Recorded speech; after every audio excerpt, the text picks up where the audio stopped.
Olá pessoal, tudo bem? E hoje nós vamos aprender a música It Must Have Been Love, da Roxette. Mas antes de trabalharmos a música propriamente dita, eu vou trabalhar com vocês alguns pontos gramaticais do must have been. Bem, antes de começar a explicação do must have been, eu quero dar uma dica rápida sobre os tempos verbais. Presente, passado e o que chamamos de passado particípio, que em inglês é past participle. Então, coloquei aqui alguns verbos que são irregulares e outros que são regulares, só para vocês verem como funciona. Quanto aos verbos regulares, por exemplo, nós sabemos que o passado dos verbos regulares se termina com ed. Então, por exemplo, o passado do verbo work é worked, coloca ed ao final.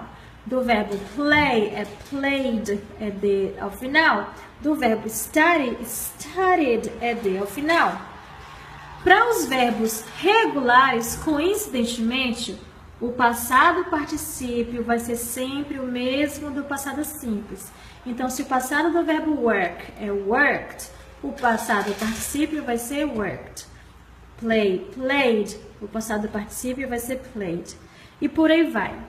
Para os verbos regulares, sinto muito, você vai ter que estudar, memorizar muita leitura para que você não esqueça. Por exemplo, o to be, que é um verbo irregular, no presente vai ser is, am ou are. Lembra? A gente já viu isso em outros vídeos. I am Gleice. João is my friend. You are my student. O passado do verbo to be vai ser was para is e am e were para are. E o passado particípio vai ser been. O verbo ter, que é o verbo have, ou o verbo has, que é a conjugação para a terceira pessoa é has. E have para eu, I have, you have, e assim por diante. O passado desse verbo é had. Coincidentemente, o particípio dele também é had. Por exemplo, o verbo ir, go, que também é irregular. O passado de go é went. Ir, fui, went. E o passado particípio é gone. Mas, Gleice, o que seria o passado particípio em português? É como se fosse o que a gente fala que tem a terminação ado, edo, ido. Vendido, corrido, amado, feito, trabalhado. Da mesma forma que no português eu não posso usar um passado particípio sozinho. Por exemplo, eu não posso falar eu amado muito. Fica sem sentido, não fica? Aí eu vou usar um outro verbo que eu chamo de verbo auxiliar para dar sentido a essa frase. Que em português é o verbo ter. Eu tenho amado muito. Eu corrido bastante. Eu tenho corrido bastante. Eu estudado todos os dias. Eu tenho estudado todos os dias. E olha só, coincidentemente, para nossa sorte, no inglês também será o verbo ter. A mesma coisa. Então eu quero falar assim, eu tenho amado. Se eu é I. E amado é loved, é só falar I have loved, eu tenho amado, tá bom? E aí você pode pegar uma lista de verbos regulares e treinar. Se no presente é assim, no passado eu coloco ed, passado particípio é igual. Agora, para os irregulares, treina escrevendo, falando, praticando, ouvindo música, que você vai memorizar. Mas para os irregulares, como eu disse, o passado particípio é diferente do presente, é diferente do passado simples. Alguns verbos, como eu mostrei como o verbo have, tem coincidentemente o mesmo passado particípio.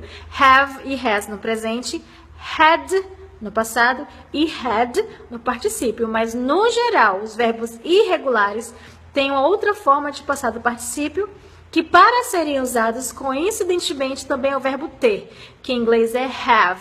Dando mais exemplos. Eu tenho trabalhado muito. I have worked a lot.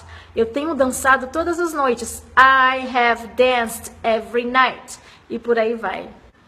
Bem, para chegar no It must have been love, eu tive que explicar isso.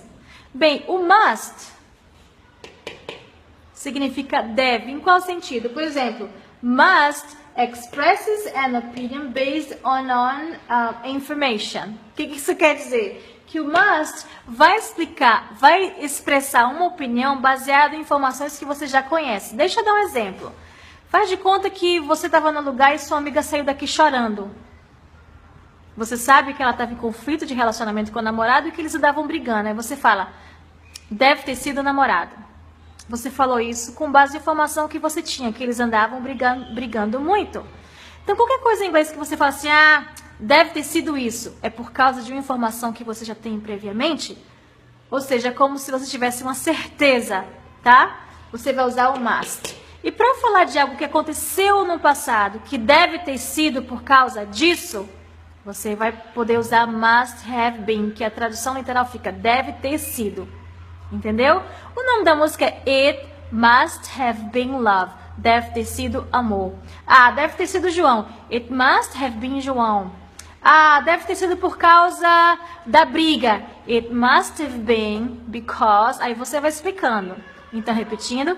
It must have been. Deve ter sido.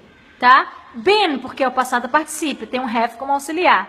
Tá? Então, qualquer coisa que você queira falar deve ter sido e alguma coisa é com base em algum conhecimento prévio que te dá quase uma certeza ou certeza que foi por causa daquilo. Tá bom? Outra coisa importante é sobre a pronúncia. Até porque na música ela canta assim. It must have been. It must have been love. Must have. Must have é a contração de must have. E você vai ver que eles não falam must have o tempo todo. Eles tentam contrair e simplificar o máximo possível. Por isso que fica must have. Repeat, please. Must have. E aqui está. It must have been. It must have been. Deve ter sido. Eu vou dar aqui outros exemplos de um diferente contexto. Por exemplo, eu quero falar, ele deve ter viajado. Ele sai daqui com as malas, ele deve ter viajado. He deve ter viajado. Must deve ter. E esse verbo tem que vir no passado particípio, que é o nosso viajado, feito, ligado, ido, dormido. Lembra? Ado é do ido no português? Que vai ser os verbos no passado particípio, tá? Ele deve ter viajado. He must have traveled. He must have traveled. Ela deve ter ligado para ele, não se preocupe. Ela deve ter ligado. She must have called him. Ligado para ele. She must have called him. Então é assim que você vai usar o must have, mas verbo no passado particípio. Então veja bem, a música Must Have Been Love vai ficar dividida em duas partes. Essa primeira é a explicação gramatical. E a segunda a gente vai trabalhar a pronúncia, a tradução e vamos para a nossa cantoria. A gente se vê no vídeo 2.